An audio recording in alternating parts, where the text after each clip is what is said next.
Oh, what is up, Internet? I am Taylor. Welcome back to my channel, or welcome to my channel. Welcome to whatever the hell. This is my weekly comic book review show. It is November 10th, 2021. It's my brother's birthday. Happy birthday, Travis. I know you don't watch this, so I don't even know why I said that. But, yeah, I review comics every week. I go from worst to best, and I got a stack of them. I've been doing it live the past couple weeks, and I'm still trying to figure out what I'm doing. I'm recording this one because I found that, like, if I try and talk live, I end up ignoring the chat while I do it, and then I have a stream I'm trying to, like, not read while I'm doing the reviews, and I get flustered, folks. I'm a delicate flower. I'm sensitive. I'm easily distracted. I don't know. I like looking at shiny things, and I feel guilty not talking to you all. So what I might do, and let me know if this would be of any interest for you, is maybe do like a weekend wrap up of comics where that would be live, and we can just all sit and chat about books we read this week and whether or not we like them and why they're all awful and why the comic book industry is failing, or stuff like that. Cheerful topics. If that's interesting to you, let me know in the comments down below. And also, like, subscribe, notification bell, all that crap. It helps the channel. And if you like these weekly comic book reviews, especially, this is what I enjoy doing the most, even though I don't always seem like it because a lot of books are bad. But anyway, yeah. Speaking of bad books, let's dive on into it, folks. And unfortunately, most of the books this week were pretty good. So I'm not going to be as cranky as I sometimes am, or maybe we'll see how it goes. I just kind of wing it. But this first book I really did not like. This is Tales from the Fantastical Crimes Unit by Sean French, Steve Mardo, and Steve Levine. And it's Black Caravan, which is an imprint of Scout. It's a sort of a detective-ish book mixed with, like, Dungeons and Dragons, and it kind of reads like it's written by somebody that plays Dungeons and Dragons but does not write comics.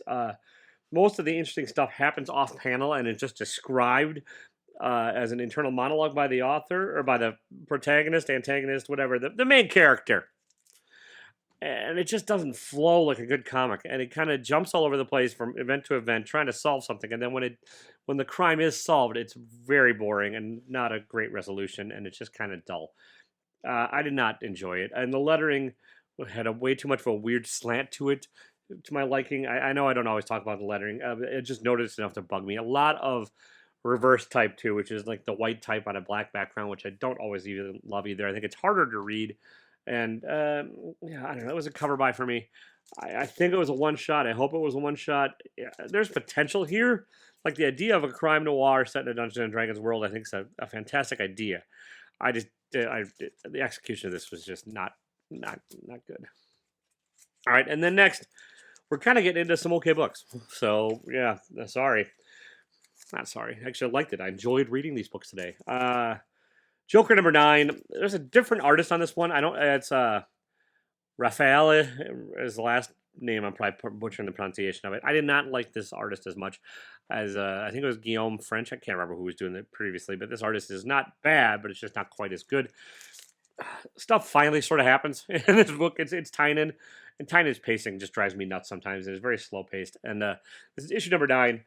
There's a little bit of a Joker in here, but Joker doesn't interact. It's still it's a Jim Gordon book, and like, the Joker really is just in the background of this entire series, and things are happening around him. So maybe that's the whole joke, or the punchline to the joke. There's a shitty punchline backup story in here too. I can't stand that character. The story's not interesting in the backup, and I don't know. But whatever. This is a borderline whether or not I'll keep reading this. I really am curious to figure out what happens, and like, there is stuff that happens actually that progresses the plot forward. It's just, I don't know if it's enough. It's all right. It's fine. All right. Robin number 7. I feel like I've missed something on this series. Maybe I did miss an issue. I'm not sure. Honestly, my comic shop has gotten a lot of damaged crap in lately, and it's just taken forever. So I know this book probably came out a couple weeks ago, unless it's a brand new, and I didn't really look. It's just been on my pull list because I've enjoyed Robin, and I enjoyed this fine. It's a seems like it's wrapping up the Lazarus Island storyline, or getting there, or I think next week or next month, the next issue will wrap up this storyline, and this is fine. It's some weird battle, and Robin just seems a little bit monologue-y for my liking, and it shouts out things, and it doesn't seem like to be in character in places, and it's just a little bit clunky storytelling-wise. but it's still an enjoyable enough book. I mean, Robin, it's been a pleasant surprise for me as a whole. It's not earth shattering. It's not life changing. It's not fantastic. But if you're looking for a superhero rompy book, you could do worse than this. I have done worse than this. Hellions, number 17. This series is about to wrap up, I think. Zeb Wells is. I can't tell if Zeb has a plan for this, or he's just kind of making shit up as he goes along. It sort of feels like the latter. But this is what? Orphan Maker, right? These are all characters that kind of were introduced into the X-Men in the period called the 90s where nobody read them. It might have been 80s. This might have been earlier X Factor. I don't care. Doesn't matter. Orphan Maker goes crazy in this one, and that's the entire issue. It's a spoilery thing. It's an entertaining thing. Hellions, the whole thing about Hellions is like bad crap happens with this team, and this team acts poorly, and it's generally pretty fun. And this is still generally pretty fun. I'm not going to be that sad to see it go. Honestly, I don't think they're going to probably have another volume of this. Maybe they will, and I don't know if I'll keep up with it. I want to see how this ends, see if there is a conclusion to this, because it's just like one disaster after another, and it's fun to read, but it's just kind of light and fluffy, with a lot of death and destruction. Light and fluffy murder. Justice League, The Last Ride. This is the last issue of The Last Ride. It was a satisfying ending. There's finally action. There's a big climactic battle with Darkseid, as there's wont to be in Justice League books. And I think it's set up for another thing that I'm probably not going to follow. The first 6 issues of this kind of bored the crap out of me, to be honest. And even this issue, while there was action and while it is a satisfying romp, it just feels like, I can't put my finger on it, but it feels like there's still something a little bit lacking with it. There was consequences that were set up in the beginning of this, in the beginning of the series, that are undone by this, and I think they would have been probably better served if the consequences actually stuck. And I get it's superheroes and consequences aren't really a thing, and character deaths and all that don't really tend to happen. But I thought this was going to be different, and I thought that was going to be a different book than it was, and it's still fine. It's just kind of another Justice League story that has to be written by Chip Zdarsky, so. It's decent. It's not bad. Chip writes a decent story. It's just, I don't know. I was hoping for more. All right, The Unbelievable Unteamed, number 4. This is the last issue of The Unbelievable Unteamed. This is set in the Black Hammer universe. Jeff Lemire, Tyler Crook. Tyler Crook's art is kind of cartoony and artsy. Yeah, I know, it's a whatever. It fits the story, though. Except for, I think, I need to probably go back and reread all this. There was something set up in the beginning of this where I swear that the world just didn't know that this group existed, and they kind of just dropped that from here, or maybe they addressed it and I just forgot.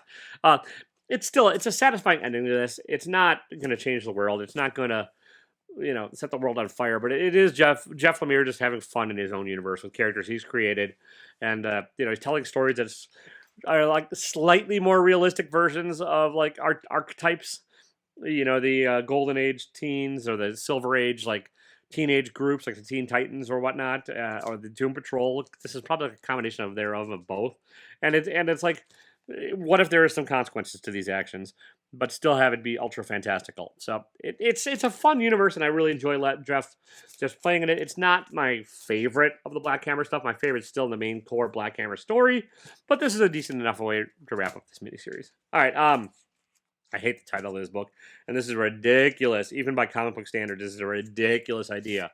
But My Date with Monsters, number 1. I like the art by Andy McDonald quite a bit, and this is a really out there premise. Dreams have consequences that involve bringing monsters into the world, and there's certain people that it happens more to. There's apparently pills you can take that if you don't, then monsters start to happen. And then there's other things that eat monsters, but that's not even the most ridiculous part of it all.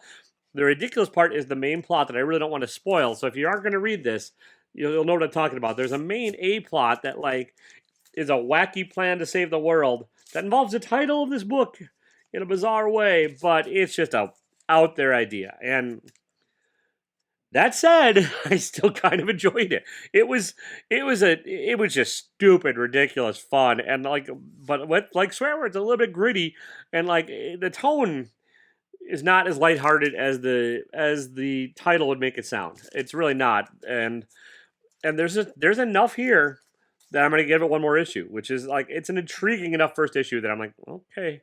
They might be able to pull this shit off. Maybe not. Probably not. But I hope so. Anyways, yeah, My Date with Monsters #1. Who was writer? Paul Tobin wrote it, and Andy McDonald was the illustration. So, not bad. All right. Stillwater. Zdarsky. Remember how I said Zdarsky can write a book? He can still write a book. This is Zdarsky and Ramon Perez. It feels like forever since this book came out, and I think it has been a while. Maybe I'm crazy, and time is fake and has no meaning. Whatever. But this is a kind of a filler issue too. Like it's a scheming and a plotting. Stillwater's a town where people don't die. Spoilers. We're 11 issues in. Catch up, folks. And this is like there's machinations and there's overthrowing and there's politics and there's deciding whether or not to tell the real world and there's consequences. But what consequences do you have when you really can't kill somebody unless you? There's ways. I don't want to get into this. There's just not a ton that happens in this one really, except for like the machinations and the scheming move forward a bit. But it's still large solid. You can probably trade paperback weight all of this. At this point, it's probably a better read when you just read it collected. As with a lot of these kind of books, honestly, like oh, and I forgot. Oh no, I have the tape. Look, here's oh whatever. I'm doing this on camera. I'm doing it and I'm recording it. There we go. Now I have it taped. Now my OCD can die happily. Robin and Batman. #1, Jeff Lemire and Nguyen. I can't remember the artist's first name. I should know it. Doesn't matter. Same crew that did Descender and Ascender. And I honestly, my first 10 times I looked at the title, my eyes just immediately said Batman and Robin, Batman and Robin, Batman and Robin. But it's not. It's Robin and Batman, which makes sense. This is the Dick Grayson Robin and his like sort of coming of age, which is disturbing because he's a child, and they deal with that a bit. But it's like Dick Grayson as he's like learning to become Robin and like the consequences and dealing with an angry Batman who doesn't think he's ready for the field work and might not be wrong. It's gorgeous. I mean, it's a painted book, and I love these painted books. And like they're tying in a villain possibly into Robin's background in a kind of interesting way that I think might be kind of fun if it goes with this. I mean, it's a thick boy book, and I think there's probably more money. It's $6 probably. You might want to trade weight this one too, honestly. But it's a fun read. Lemire can write a solid book. He's good with characters, and I like his angry Robin. Although at first I did think it was going to be Damon Scott, whatever, that Ra's al Ghul's kid, the Al Ghul kid, the new Robin, that one. The one I just talked about, because there's a lot of anger presented here that like I don't necessarily associate with Dick Grayson, but it makes sense, and it makes sense in the context of the story. And I think this might be one of them there elseworldy type tales that isn't in continuity. I don't know. Probably is. It's set in the past, or at least probably because Dick Grayson's no longer Robin in the continuity. Doesn't matter. Words are hard, folks. All right. Strange Academy #13. This series continues to be solid. It's still Scotty Young, and it's still Humberto Ramos on every single issue. And now we're delving into like these other characters like Zoe and like her backstory and stuff. And like it's a good sort of school/team book, and the characters are all getting fleshed out and they're all interesting, and the interrelationships with all of them are interesting. And you actually you start caring about these characters in this school setting, which is difficult to pull off. I know a lot of other comics have tried it. Teen Titans Academy, you suck. Never read. You should be ashamed. But this is well done, and they're all new characters that I believe that were introduced in this series, and they're all intriguing, and they're all now starting to get some room to breathe. There's not a lot of like world-ending plot that happens in this one, although there are hints of things and ideas of things that are probably going to come, and bad guys and like stuff and things and plots and schemes. I think I just said plots like 10 times, didn't I? But I'm enjoying Strange Academy. If you're not, I don't know where you've been. It's one of Marvel's better titles right now. Strange Academy, #13. All right. 6 sidekicks of Trigger Keaton. I think I've probably called it Trevor Keaton before because who the hell names their kid Trigger? That's the name of the horse, Indiana. Kyle Starks, Chris Schweitzer, 6 of 6. This is the last issue. We finally find out who killed Trigger Keaton. And it's as ridiculous and stupid and as over the top as everything else has been. And I loved it. It's a dumb ending to a dumb series with the potential for more. But it's just such a fun, stupid idea. There's 6 inept sidekicks to the worst like actor ever, right? Who's basically a combination of Chuck Norris and David Hasselhoff. and a little bit of James T. Kirk thrown in there, as if that character were the biggest asshole ever. And like these are the sidekicks that all kind of wanted him dead, but didn't kill him, but now are trying to figure out who did. And it's a satisfying wrap up, and it makes sense.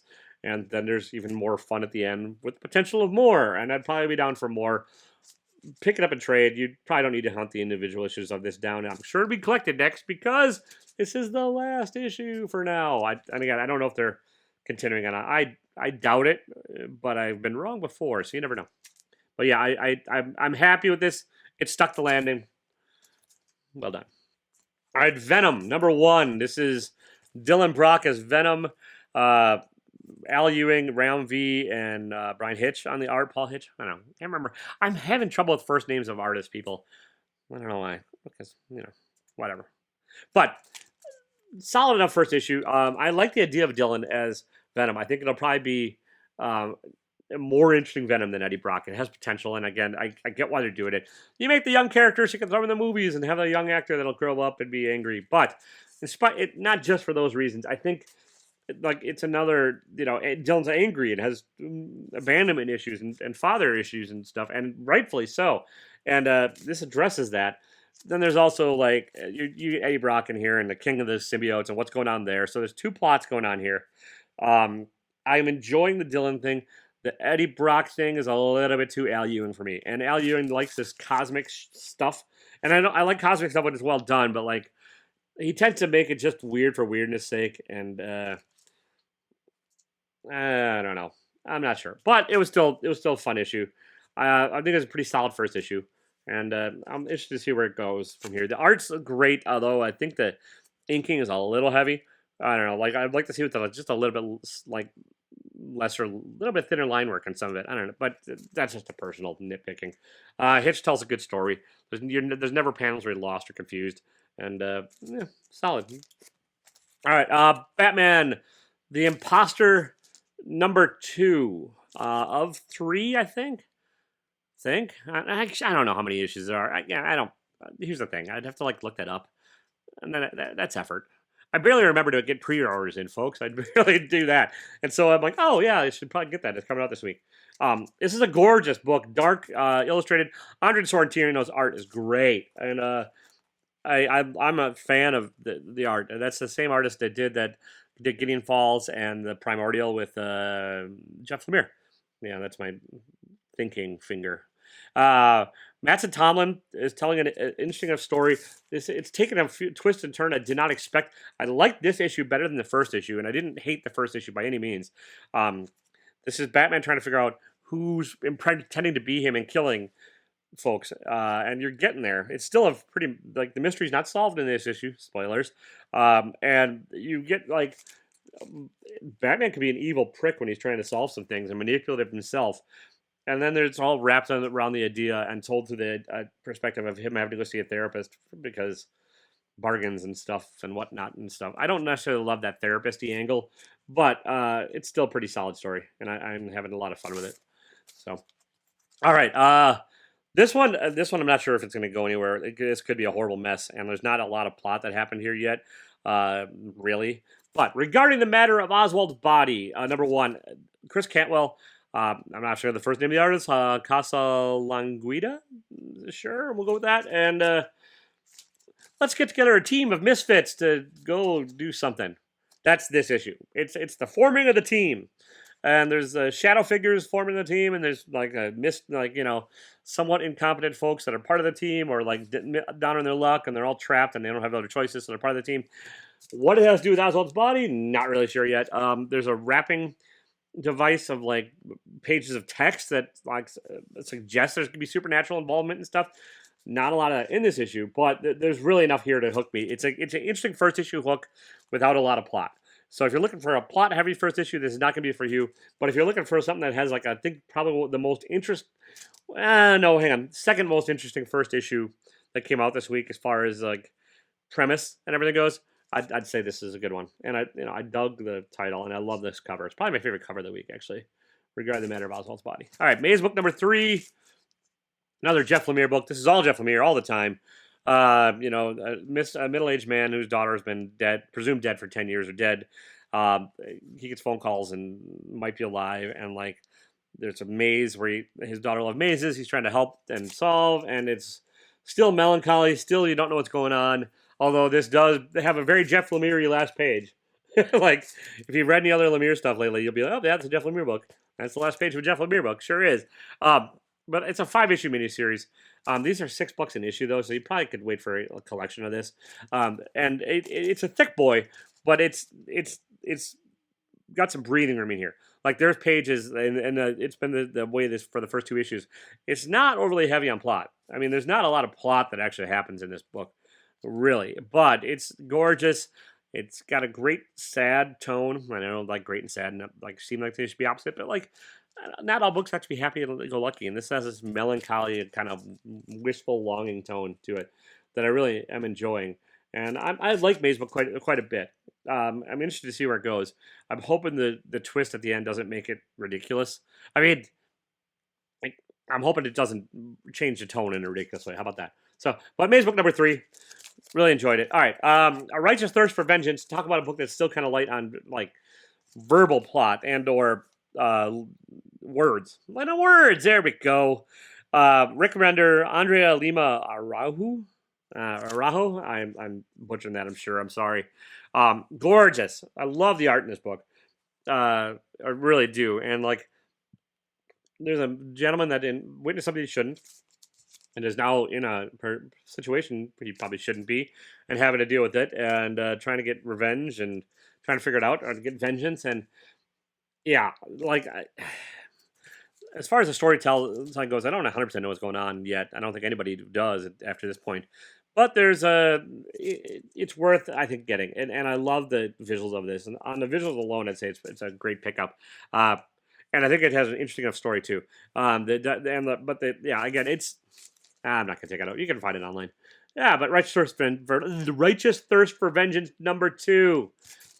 Big fan. All right, we got 2 left, folks. And honestly, I had a hard time picking my book of the week. Any of these last couple probably from, let's say, regarding Oswald's body, regarding the matter of Oswald's body on, these all probably could have been my book of the week any other week. And this one came close to doing it. This is Mamo number 5. It's the last issue of Mamo. Sass Millage. I don't know. It's a young adult boombox novel, or I guess probably novel. This one, graphic novel is. I'm sure they're going to collect this. I get the collection if you're not getting the individual issues. I love the art on this. I love the storytelling, and it did stick the landing. It's like hedge witches and young witches, and a town, and a curse, and a grandmother, and feelings of identity, and feeling trapped, and wanting to escape, and realizing maybe that's not it. And then there's like trying to figure out what you actually really want out of life, all wrapped in a fantastical like story. Yeah, that involves a curse, a witch, and a girl that just wants to save her town and her family, and ends up. Well, I don't want to spoil it, but it did stick the ending. This is my favorite ending of a series of the week. Mamo number 5, probably up there in contention for my favorite miniseries of the year. I might not beat out another one. Can't think of the name right now, but no, the top 2 or 3. Anyways, and this is my book of the week, and this is a weird book too, with another weird conceit that actually might be weirder than I walked the date with the monster dating one. What's the furthest place from here? This is post-apocalyptic, kind of not simply drawn, but not overly detailed, just deceptively sparse illustrations by Boston Rosenberg, and like no adults in the picture, and there's the collecting of records and choosing identity, and like there's this idea, there's hint that the adults have been gone for a long time because the kids have not, or at least long enough for the kids that have grown up without adults don't really know certain things, and you'll figure out within a couple pages, they're like, what in the hell? Like, okay, if they don't understand adulthood, but then there's something that happens apparently with adults, and I think we're going to find out that there's a reason there's not a lot of adults here. And then you get gang battles with other kids and stuff, and it gets surprisingly violent. It's the movie Warriors, like Warriors come out and play, yay. Never mind, you're all probably too young. Actually, demographically, you're not if you're watching my video.